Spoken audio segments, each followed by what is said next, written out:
जय हिंद दोस्तों, नमस्कार। एक बार फिर से आप सभी का हार्दिक स्वागत और हार्दिक अभिनंदन है। जी साइक्लोन एक कदम सफलता की ओर, यूपी पुलिस री एग्जाम 2024।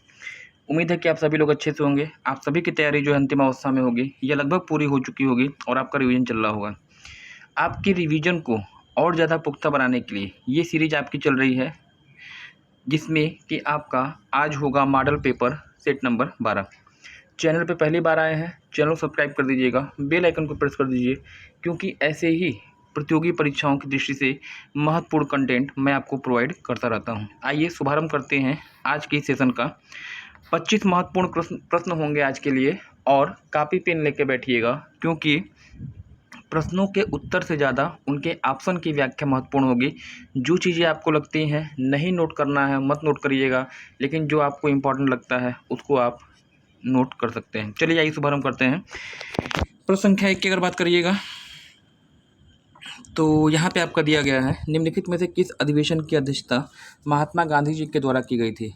4 कांग्रेस के अधिवेशन, चारों ही अति महत्वपूर्ण होंगे, चारों से प्रश्न आपके बनते हैं। किस अधिवेशन की अध्यक्षता महात्मा गांधी जी के द्वारा की गई थी। वाराणसी अधिवेशन, हरिपुरा अधिवेशन, बेलगांव या फिर कराची अधिवेशन, है ना। देखिए, पहले मैं प्रश्न का उत्तर दूंगा और उसके बाद इनके 4 ऑप्शन की व्याख्या हो गई। महात्मा गांधी जी ने केवल एक ही बार भारतीय राष्ट्रीय कांग्रेस की बैठक की अध्यक्षता की थी, और वह कब किए थे, तो 1924 ईस्वी में इन्होंने किया था। और याद रखिएगा कहाँ पर, तो कर्नाटक के बेलगांव में, है ना। दोनों प्रश्न आपसे पूछा जाता है, किस अधिवेशन की अध्यक्षता की थी। बेलगांव अधिवेशन कब किया गया था, 1924।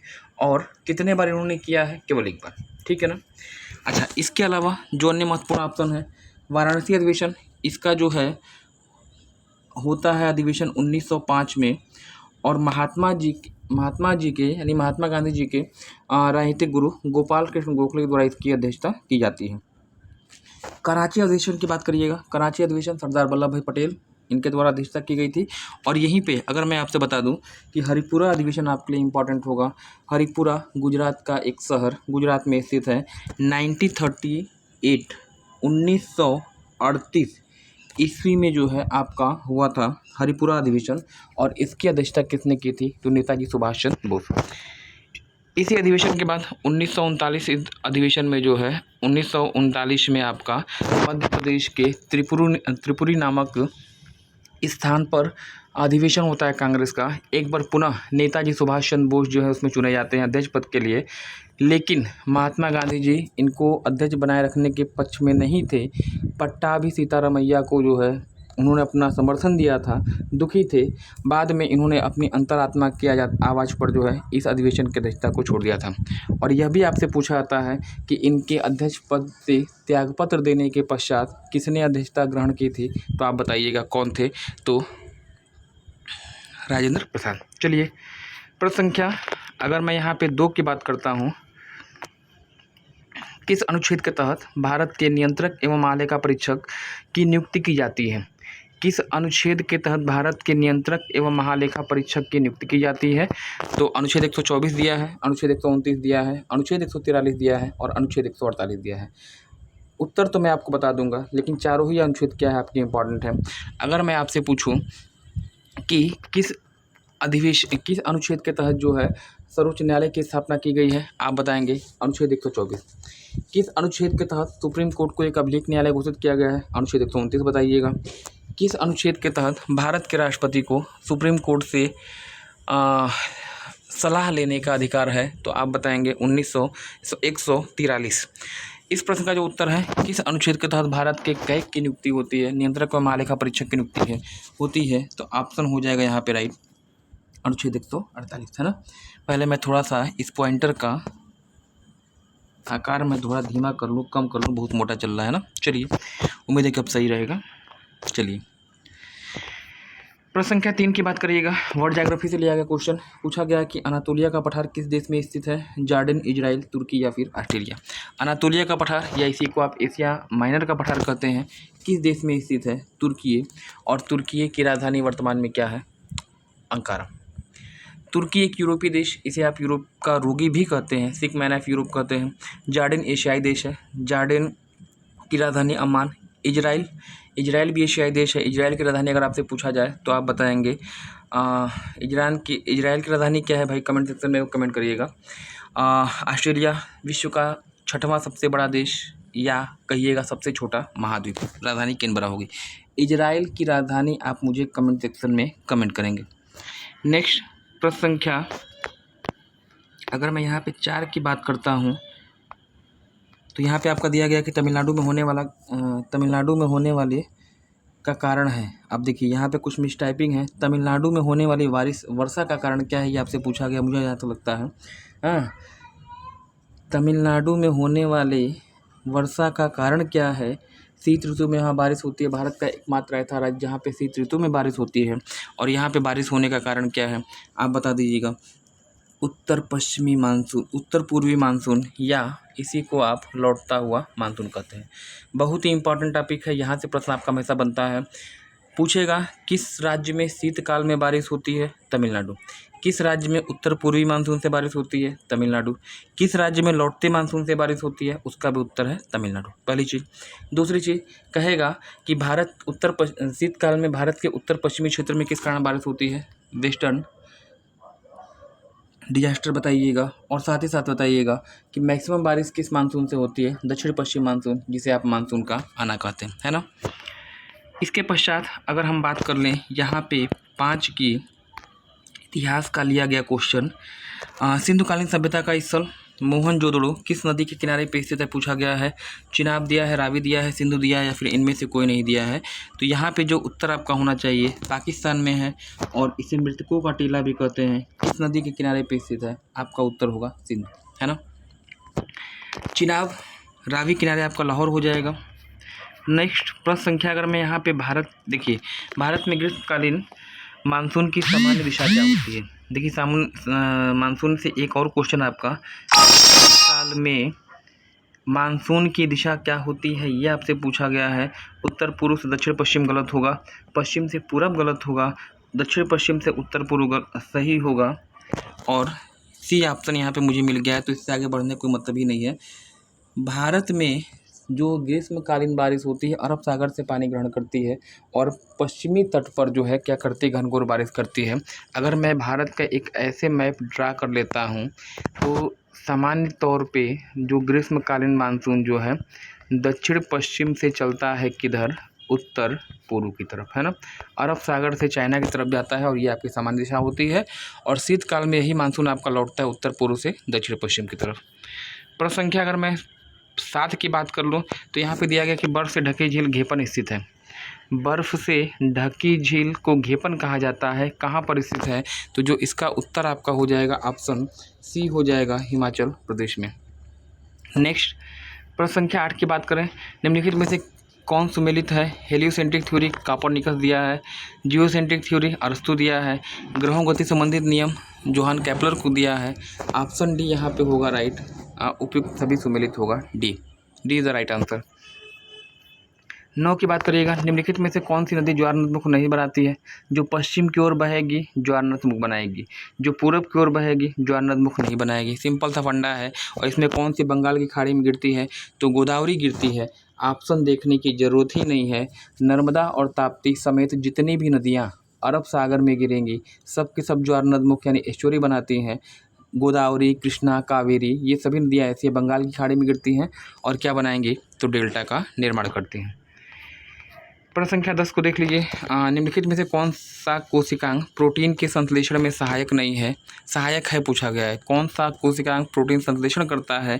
लवक, तारककाय, लाइसोसोम या फिर राइबोसोम। इंपॉर्टेंट होगा क्वेश्चन, डी यहाँ पे फिलहाल प्रश्न का उत्तर होगा। राइबोसोम प्रोटीन संश्लेषण में सहायक है। लवक और तारककाय ऐसे दो कोशिकांग जो कि जंतु कोशिका में नहीं मिलते हैं, कहाँ मिलते हैं? पौधों कोशिका में। लाइसोसोम के आप क्या कहते हैं? तो लाइसोसोम को कहते हैं आप सुसाइड बैग के नाम से जाना जाता है।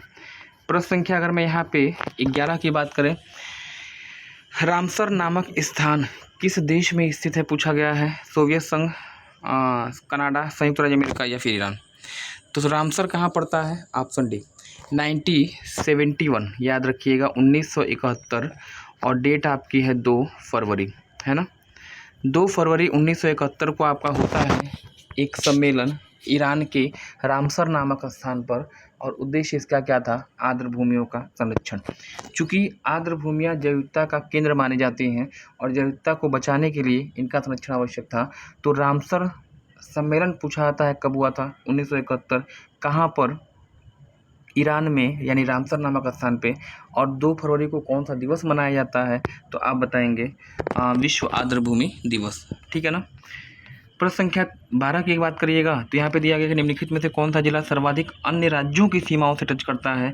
उस जिले की बात कर रहा है। यूपी स्पेशल का यह होगा क्वेश्चन, और पूछा गया है कि कौन सा जिला सर्वाधिक अन्य राज्यों की सीमाओं को टच करता है। और मुझे नहीं लगता है कि मेरे पढ़ाए हुए अभ्यर्थी इस सवाल को गलत करेंगे। डी ऑप्शन होगा उत्तर यहाँ पे राइट। पहले मैं प्रश्न का उत्तर देता हूँ, Sonbhadra is the right answer, और इसके बाद सबकी व्याख्या होगी। सोनभद्र की बात करिए, प्रदेश का सबसे दक्षिणी जिला है, दूसरा सबसे बड़ा जिला क्षेत्रफल के आधार पे, सर्वाधिक वन क्षेत्र, सर्वाधिक जनजातियाँ यहाँ पाई जाती हैं, और ऊर्जा के अंचल के रूप में इसे जाना जाता है। सहारनपुर की बात करिएगा, सहारनपुर आपका क्या है? तो सबसे उत्तरी जिला है, 3 राज्यों की सीमा से टच करता है, हरियाणा, हिमाचल प्रदेश और आपका उत्तराखंड। सहारनपुर किस लिए फेमस है? तो लकड़ी पे नक्काशी के लिए फेमस है ये क्षेत्र, संतरा उत्पादन के लिए फेमस है, और इसी जिले से यमुना जो है एंट्री करती है उत्तर प्रदेश की सीमा में। ललितपुर एमपी की सीमा से 3 ओर से घिरा हुआ, यहीं पर एक बहुत ही फेमस मंदिर है, दशावतार मंदिर आपसे पूछा जाता है, तो आप बताएंगे ललितपुर, और साथ ही साथ किस लिए फेमस है? यूरेनियम का निक्षेप। बलिया आपका प्रदेश का सबसे पूर्वी जिला, बिहार की सीमा से 3 ओर से घिरा हुआ है, ददरी मेला के लिए जाना जाता है, महर्षि भृगु और दर्दर मुनि की तपोभूमि, मंगल पांडे चित्तू पांडे की जन्मस्थली, और साथ ही साथ पूर्व प्रधानमंत्री चंद्रशेखर का गृहनगर, है ना। इतनी चीज़ें हैं, सबको आप नोट डाउन करिएगा, सब की सब इंपॉर्टेंट होंगी। 13वां क्वेश्चन क्या है? पूछा गया निम्नलिखित में से कौन सही सुमेलित नहीं है? वियना डेन्यूब के किनारे, टोक्यो अराकाओ के किनारे, संघाई यांगसी के किनारे और लाहौर रावी किनारे। कौन सुमेलित नहीं है पूछा गया है? तो वियना डेन्यूब किनारे है ऑस्ट्रिया की राजधानी, टोक्यो जापान की राजधानी अराकाओ के किनारे, संघाई यांगसी नदी किनारे है और चीन में है, और लाहौर रावी नदी किनारे है। तो मुझे नहीं लगता है कि इसमें कोई गलत है, सब का सब यहाँ पे क्या है? सही सुमेलित है, ये आपको ध्यान देना होगा। तो ये क्वेश्चन आपका यहाँ पे रॉन्ग है, लेकिन फिर भी ऑप्शन को आप नोट जरूर करिएगा। 14वां क्वेश्चन यहाँ पे दिया गया, सिंधु जल समझौता किस वर्ष हुआ था? 1956, 1959, 1960 या फिर 1947 में। सिंधु जल समझौता भारत पाकिस्तान संबंधित है, कब हुआ था? तो 1960 आपका सही उत्तर होने जा रहा है। नेक्स्ट प्रश्न संख्या 15 की बात करिएगा, दिया गया कि निम्नलिखित में से कौन सुमेलित नहीं है? न्यायिक पुनरावलोकन संयुक्त राज्य अमेरिका दिया है, राष्ट्रपति का निर्वाचक मंडल आयरलैंड दिया है, मौलिक कर्तव्य कनाडा दिया है, और यही आपका यहाँ पे राइट होगा, क्योंकि मौलिक कर्तव्य कनाडा से नहीं लिया गया है, बल्कि ये सोवियत संघ की देन है। मूल संविधान में एक भी मूल कर्तव्य नहीं थे। 42वें संशोधन के द्वारा 1976 में 10 मूल कर्तव्यों को शामिल किया जाता है, और 1986 में एक और शामिल किया जाता है, यानी वर्तमान में कितने मूल कर्तव्य हैं? तो आप बताएंगे 11, है ना। आधा रास्ता मैंने तय कर लिया है, आपने और हमने मिलकर तय कर लिया है। यदि आप चैनल पे पहली बार आए हैं, चैनल को सब्सक्राइब कर लीजिएगा, बेल आइकन को प्रेस कर दीजिए, क्योंकि ऐसे ही प्रतियोगी परीक्षाओं की दृष्टि से महत्वपूर्ण कंटेंट मैं आपको प्रोवाइड करता रहता हूं। विश्व में सर्वाधिक अम्ल वर्षा से प्रभावित देश कौन सा है? ग्रेट ब्रिटेन, आयरलैंड, नॉर्वे या फिर नीदरलैंड। तो सर्वाधिक अम्ल वर्षा से प्रभावित नॉर्वे, विश्व का सबसे उत्तरी देश, और यहीं पे जो है 21 जून को मध्य रात्रि का सूर्य दिखाई देता है ना। प्रश्न संख्या 17 की बात करिएगा, अनुच्छेद 60 किससे संबंधित है? इसमें समय व्यर्थ मत करिए, वैसे अच्छे क्वेश्चन है। राष्ट्रपति पद का शपथ यहाँ पे बिना ऑप्शन देखे आगे बढ़ जाइएगा, क्योंकि राष्ट्रपति पद की आवश्यक योग्यता 58 में है, राष्ट्रपति पद का निर्वाचन 54 में निर्वाचक मंडल, और राष्ट्रपति पद का काल जो है अनुच्छेद 56 में आपका होगा। नेक्स्ट प्रश्न संख्या 17 के बाद 18 की बात करिएगा, निम्नलिखित में से किस तिथि को कुष्ठ निवारण दिवस के रूप में मनाते हैं? तो 30 जनवरी आपका यहाँ पे उत्तर होगा।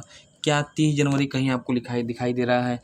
बिल्कुल दिखाई दे रहा है। 30 जनवरी को भी शहीद दिवस भी मनाया जाता है और कुष्ठ निवारण दिवस भी मनाया जाता है। प्रश्न संख्या 19 की बात कर लीजिए। देखिए, लॉर्ड कॉर्नवालिस का मकबरा कहाँ पे स्थित है? तो यहाँ भी कोई दिक्कत नहीं आनी चाहिए। गाजीपुर, जिसे काशी की बहन लहुरी काशी के नाम से जाना जाता है, गंगा के किनारे पे स्थित है। स्कंदगुप्त के द्वारा रचित यहाँ पे भीतरी स्तंभलेख भी स्थित है। यहीं पे आपका लॉर्ड कॉर्नवालिस का मकबरा होगा। प्रश्न संख्या 20, कोपेन ने संपूर्ण जलवायु को कितने भागों में डिवाइड किया है? विश्व की जलवायु 5। अगर पूछता भारत की जलवायु कितने प्रदेश में डिवाइड किया है? 9। ठीक है ना, विश्व में 5 पूछा गया है, 5 बता दीजिए। प्रश्न संख्या 21, निम्नलिखित में से किसने सबसे पहले भारत में राष्ट्रीय आय का अनुमान लगाया था?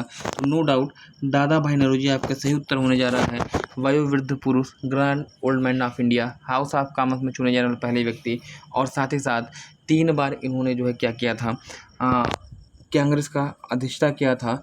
Poverty un-British rule in India इनकी जो मेन पुस्तक होगी। 22, प्रश्न संख्या निम्नलिखित में से कौन सुमेलित नहीं है? प्रथम जैविक राज्य दिया है गोवा, और मुझे लगता है यही आपका हो जाएगा, क्योंकि प्रथम जैविक राज्य आपका सिक्किम है, ना कि गोवा। बाकी सभी सुमेलित कोई मतलब ही नहीं है ना। चलिएगा 23 की बात करिएगा। सुगंध लिखा है, सुगंधा होना चाहिए। सुगंधा किस फसल की प्रजाति है? तो यहाँ पे ऑप्शन डी हो जाएगा, सही हो जाएगा, धान की प्रजाति है ना। प्रश्न संख्या 25 की बात करेगा। निम्नलिखित में से कौन सुमेलित नहीं है? कौन सुमेलित नहीं है? किलायू हवाई द्वीप पे है, एटना सिसिली द्वीप पे, स्ट्रोम्बोली, सभी सुमेलित हैं। यहाँ पे तो मुझे सभी सुमेलित लग रहा है, कोई दिक्कत आपको नहीं होनी चाहिए। आज के सेशन का अंतिम क्वेश्चन 25वां, चित्रकूट जलप्रपात किस राज्य में स्थित है? इंद्रावती नदी पर स्थित है, छत्तीसगढ़ में, और भारत का सबसे चौड़ा है। इसे आपने भारत का नियाग्रा भी कहा है। तो 25 महत्वपूर्ण प्रश्न। लास्ट सेशन में जो मैंने प्रश्न आपसे पूछा था, ओलंपिक पदक विजेता भानु भास्कर का संबंध किससे है? तो उत्तर आपका यहाँ पे हो जाएगा डी, हरियाणा। ठीक है ना। और आज का प्रश्न आपके लिए कमेंट सेक्शन में ज़रूर कमेंट करिएगा। इंटरपोल का मुख्यालय कहाँ है? पेरिस, ज्यूरिख, लियोन या फिर न्यूयॉर्क, इसमें से कोई नहीं। इसमें आपको बताना होगा। आज के लिए इतना ही, धन्यवाद। ओके।